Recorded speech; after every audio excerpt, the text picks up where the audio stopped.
নমস্কার বন্ধুরা, রথযাত্রার শুভেচ্ছা জানিয়ে শুরু করছি আজকের নতুন পর্ব। আজকের পর্বে আমি আপনাদেরকে বানিয়ে দেখাবো সাবুর পায়েসের রেসিপি।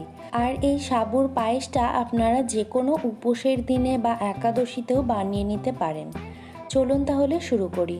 সাবুর পায়েস বানানোর জন্য এখানে আমি 100 গ্রামের মতন মোটা দানার সাবুটা নিয়েছি। এবারে এর মধ্যে দিয়ে দেব 2 কাপ পরিমাণে জল। খুব ভালো করে মিশিয়ে 4 থেকে 5 ঘন্টার জন্য ভিজিয়ে রেখে দেব। ঝিঙে বাটা রেসিপিতে মাস কাঠি না মাস কোনটি থেকে একটা দিদিভাই কমেন্ট করেছে ঝিঙে বাটার recipe. Thank you so much দিদিভাই, এভাবেই পাশে থাকবেন। গোপা রয় ব্লগস 5 মিশালি থেকে দিদিভাই কমেন্ট করেছেন ঝিঙে বাটার রেসিপিটা খুব সুন্দর হয়েছে বন্ধু। লাইক দিয়ে পুরো ভিডিওটা দেখে নিলাম বন্ধু। থ্যাংক ইউ সো মাচ দিদিভাই, এভাবেই পাশে থাকবেন।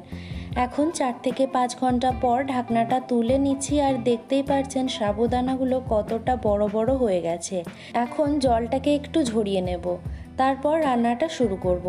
তার জন্য কড়াইয়ের মধ্যে আমি এখানে দিয়ে দিচ্ছি 2 চা চামচ পরিমাণে ঘি। তাহেসিন ড্রয়িং চ্যানেল থেকে একজন কমেন্ট করেছে excellent recipe sharing friend, stay connected. Thank you so much deer.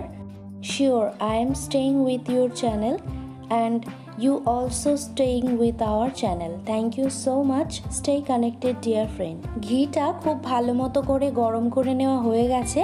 এখন আমি এর মধ্যে দিয়ে দিলাম 2 টেবিল চামচ পরিমাণে কাজু বাদাম, 1 টেবিল চামচ পরিমাণে কিশমিশ আর 1 টেবিল চামচ পরিমাণে পেস্তা বাদাম কুচি দিয়ে খুব ভালো করে ড্রাই ফ্রুটসগুলোকে একটু ভেজে নেব। আপনারা চাইলে এখানে কিন্তু আরও যে কোনো ড্রাই ফ্রুটস ইউজ করতে পারেন। মা মাসির রান্নাঘর থেকে দিদিভাই কমেন্ট করেছে অসাধারণ লাগলো বন্ধু। থ্যাংক ইউ সো মাচ দিদিভাই, এভাবেই পাশে থাকবেন। স্ক্র্যাম্বলড এগ স্যান্ডউইচ রেসিপিতে ব্লগ উইথ রিঙ্কু কমেন্ট করেছে কি সুন্দর হয়েছে। থ্যাংক ইউ সো মাচ দিদিভাই। এখন বাদামগুলোকে আমি উঠিয়ে নিয়ে ওর মধ্যে ফোড়নের জন্য দিয়ে দিলাম 2টো ছোট এলাচ। এবারে দিয়ে দিলাম ভিজিয়ে রাখা সাবুগুলোকে আমি 3 থেকে 4 মিনিটের জন্য লো টু মিডিয়াম ফ্লেমে ভেজে নেব। ঝিঙে বাটার রেসিপিতে কাজী নাহার্স কিচেন থেকে দিদিভাই কমেন্ট করেছে সুন্দর হয়েছে। থ্যাংক ইউ সো মাচ দিদিভাই। এখন আমি এর মধ্যে দিয়ে দিলাম 2 কাপ পরিমাণে দুধটাকে আমি আগে থেকেই কিন্তু জাল করে রেখেছিলাম। এখন সব কিছুকে খুব ভালো করে নাড়াচাড়া করে ফুটে ওঠার জন্য অপেক্ষা করব। আরপি কুক ব্লগ থেকে একটা দিদিভাই কমেন্ট করেছে আমার খুব পছন্দের একটা রেসিপি, সাপোর্ট করে পাশে থাকলাম, আশা করি আপনিও পাশে থাকবেন। অনেক ধন্যবাদ দিদিভাই, অবশ্যই পাশে থাকবো। এখন সাবুটা খুব ভালো মতন করে ফুটে উঠেছে, খুব ভালো করে একবার নাড়াচাড়া করে দেব।